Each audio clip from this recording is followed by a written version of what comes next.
உங்கள் டிஎன்ஏ மற்றும் பிரஸ்ன ஜோதிடர் சுப்ரஜா சுரேஷ்குமார் கோவையிலிருந்து.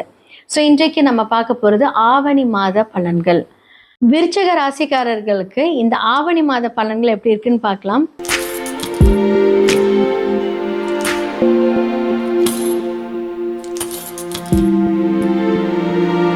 இப்போ உங்களுடைய லக்னாதிபதி 6க்குரியவர் இப்போ 8ல். ஜாக்கிரதையாக இருக்கணும்.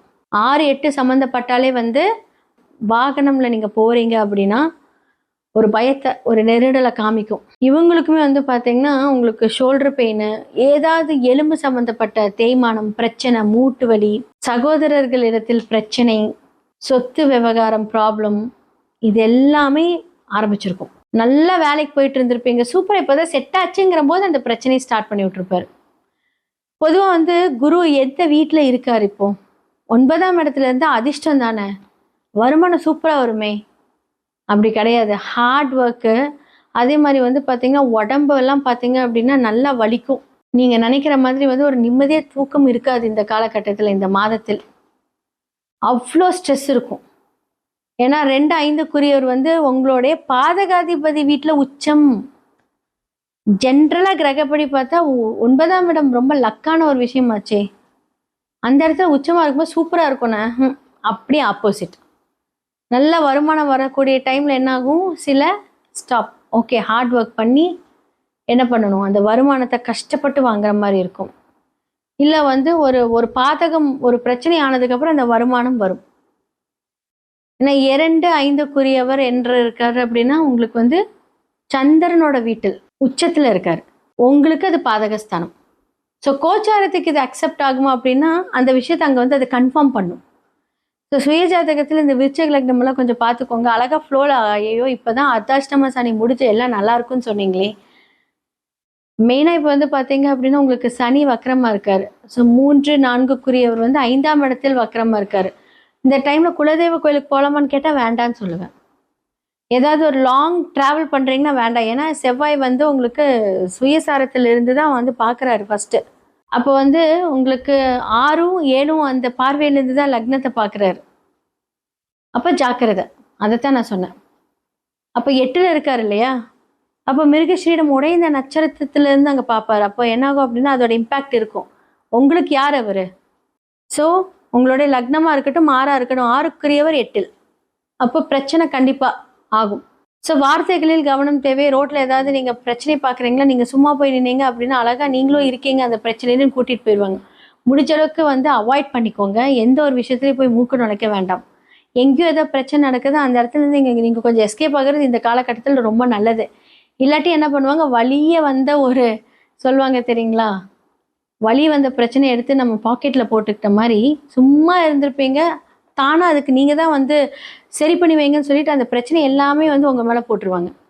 ஸோ நீங்கள் ஒர்க் பண்ணுற இடத்துல கொஞ்சம் கவனம் தேவை. வார்த்தைகள் தேவையில்லாத லூஸ் டாக்ஸ் இந்த காலகட்டத்தில் வேண்டாம். அதே மாதிரி 8ங்கிறது உங்களுடைய மாங்கல்ய ஸ்தானம். ஸோ கணவரோட ஹாரோஸ்கோப்பை பார்த்துக்கோங்க. ஸோ இதெல்லாமே நீங்கள் கொஞ்சம் ஹேண்டில் பண்ணிக்கோங்க. உங்களுடைய தொழில் அப்படின்னு சொல்லக்கூடிய விஷயத்தில் புதுசான ஒரு விஷயத்தில் நீங்கள் சுப விரயங்கள் பண்ணுறதுக்கு உண்டான ஒரு விஷயங்கள் நடக்க போகுது. ஸோ அது எது சார்ந்த ஒரு கிரகங்கள் மூலியமாக நடக்குது அப்படிங்கிறது உங்களோட சுய ஜாதகத்தை பார்த்துக்கோங்க. இப்போது 7-12க்குரியவர் 12ஆம் வீட்டில் ஆட்சி. ஸோ வெளிநாடு பயணங்கள் போகிறதுக்கு உண்டான எல்லா சான்ஸும் நீங்கள் அட்டென்ட் பண்ணியிருக்கீங்க அப்படின்னா உங்களோட விசா ப்ராசஸ் ஆகலே ஆகும். ரொம்ப நாளாக நீங்கள் அப்ராட் போகணும்னு பிளான் பண்ணுறீங்களா, சடனாக உங்களுக்கு எல்லா விஷயம் நடக்கும். ஸோ முடிஞ்ச அளவுக்கு பார்த்தீங்க அப்படின்னா உடம்பு சரியில்லாதவங்களுக்கு இந்த காலகட்டத்தில் ஹெல்ப் பண்ணுங்கள். ஆம்புலன்ஸ் டிரைவருக்கெல்லாம் ஹெல்ப் பண்ணுங்கள். ஸோ கர்மம், அதே மாதிரி பார்த்தீங்கன்னா துப்புரவு தொழிலாளர்கள், அவங்களுக்கெல்லாம் கொஞ்சம் காசு கொடுத்து கொஞ்சம் ஹெல்ப் பண்ணுங்கள். டீ வாங்குறது, சாப்பாடு வாங்கி கொடுக்கறது, இந்த காலகட்டத்தில் நீங்கள் பண்ணீங்க அப்படின்னா உங்களுக்கு இருக்கிற அந்த ப்ரெஷர் எல்லாமே சரியாயிடும்.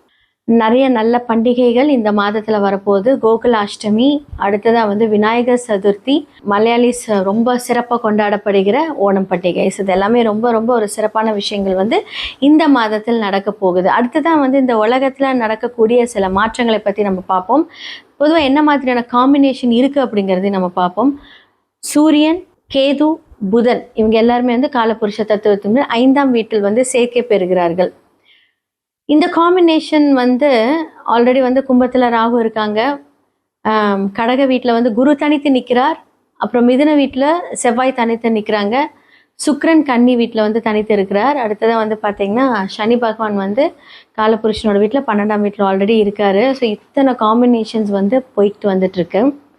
ஸோ இதில் மெயினாக வந்து பார்த்தீங்க அப்படின்னா இந்த சூரியன் வந்து யாரோட இணைந்து இருக்கிறார் அப்படின்னா கேது பகவானோட இணைந்து இருந்து, புதன் பகவானோட இணைந்து இருந்து அழகாக சமசப்தம பார்வை ராகு எல்லாரும் பார்க்குறாங்க.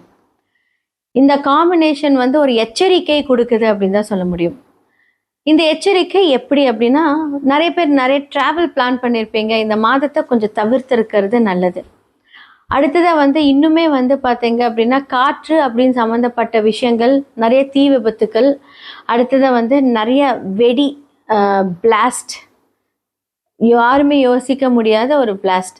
இது வந்து இதே காம்பினேஷன் நம்ம வந்து இதுக்கு முன்னாடி நம்ம பார்த்துருக்கோம். ஸோ நம்ம ஃப்ளைட் கிராஷெலாம் பார்த்துருக்கோம். இதே காம்பினேஷன் என்ன அப்படின்னா, அப்போ வந்து சூரியன் கேது மட்டும் இருந்து பார்த்துருக்கு. இப்போ புதன் இணைந்து பார்க்குறாங்க. ஸோ ராகும் பார்க்குது. ஸோ இந்த மாதிரியெல்லாம் இருக்கும்போது என்ன அப்படின்னா, மீடியா ஃபீல்டு இதில் நிறைய பாதிப்புகளை நம்ம பார்க்க போகிறோம். மீடியா ஃபீல்டில் இருக்கிறவங்களுக்கு பிரச்சனை. அதே மாதிரி வந்து கெமிக்கல் ஃபேக்ட்ரிஸ், ட்ராவலிங் பண்ணுறவங்க இதெல்லாம் கொஞ்சம் யோசித்து நீங்கள் வந்து இந்த மாதத்தை கொஞ்சம் கடந்தீங்கன்னா ரொம்ப நல்லாயிருக்கும் அப்படின்னு தான் நான் சொல்லுவேன். ஸோ இதெல்லாமே வந்து கொஞ்சம் ஜாக்கிரதையாக இருக்கக்கூடிய ஒரு காலங்கள்.